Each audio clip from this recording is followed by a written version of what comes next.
I know a guy that's addicted to drinking brake fluid. He says he can stop at any time.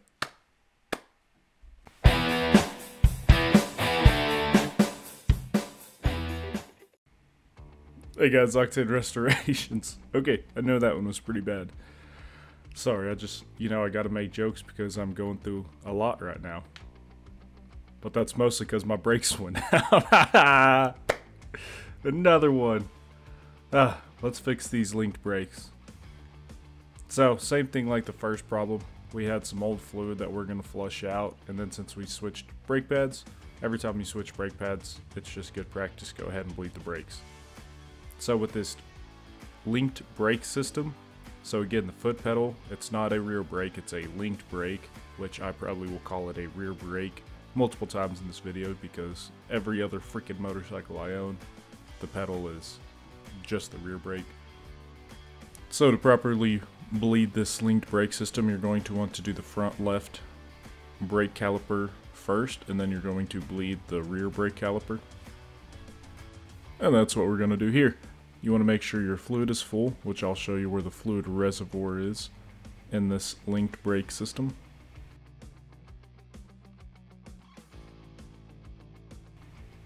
This is easier to do with two people. If you watched the other Goldwing restoration, then you saw me do this. I'm holding the pedal down with either a battery or a gallon jug of antifreeze. There's a few ways you can do it, but you just need something to keep that pedal fully compressed unless you have like a vacuum bleeder. Speed bleeders also negate the need for another person. It's pretty much a bleed screw with a one-way valve. They're actually really handy, so I'd recommend it on all of the motorcycles because they work well. So here I got a gallon of motor oil. As you see, I'm pumping up the lever and that didn't work, so again, you got to find something that'll fit. What I did find was a battery. So pump up that lever and then you sit something there. All you're doing is you're keeping firm pressure on it, so that way whenever you open up the bleed screw, that compression of fluid gets released into your canister.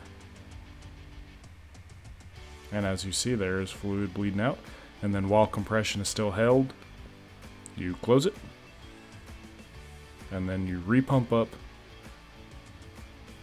and you repeat the process.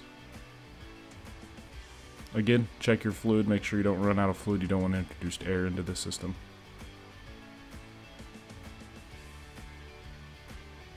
But there are some bubbles we are getting out. Keep repeating this process until you get fresh fluid and no air bubbles. Again, your lever might still not be as firm as you would like because there is that other brake that we got to bleed as well.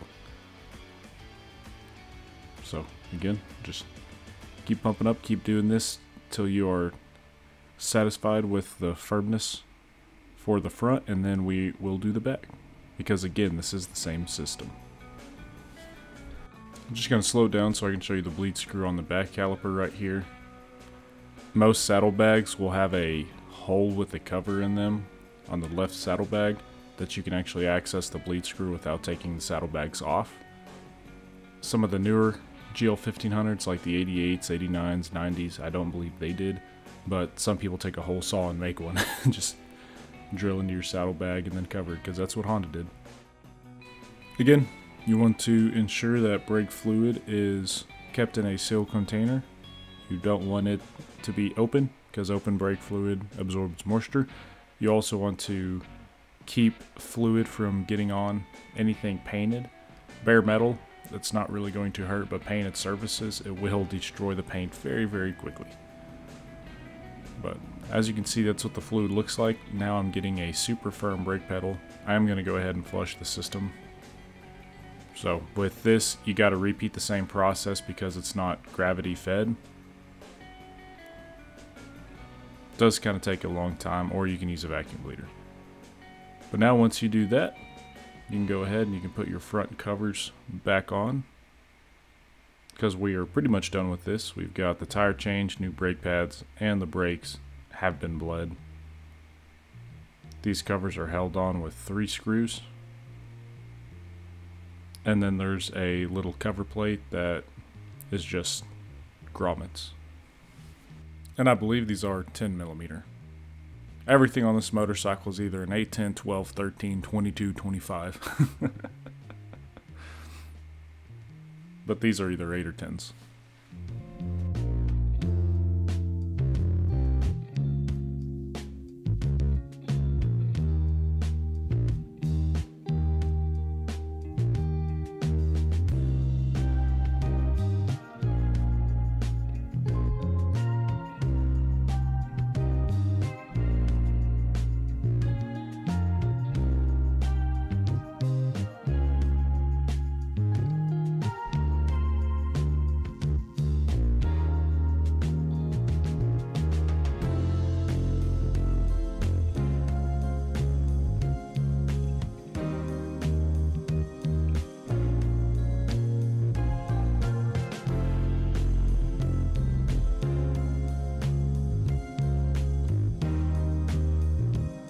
I'm normally not one to use power tools on motorcycles, you know, kind of old school, but I got this as a gift. It's an electric ratcheting wrench, and it's reversible, you know, the whole 9 yards. It's actually got some decent torque to it, but I always start them by hand if I am going to use this, but it does work pretty well. So you might have saw me using it, so I just wanted to highlight that. Apparently my shop dog felt her needs were more important than getting this Goldwing back on the road. Well guys, so this is pretty much it for this video. We aren't going to reinstall the saddlebags or everything yet because I'm still going to change the rear tire and a few other things. So go ahead, stay tuned for that. We are getting these front built though because there's nothing else that we need to do for the front tire. Nothing else that we hopefully have to do for the front tire. So, again, this is Octane Restorations. Thanks for watching. This was the 1988 GL 1500 Part 9, Bleeding the Link Brake System. Thanks for watching. You have a good rest of your day.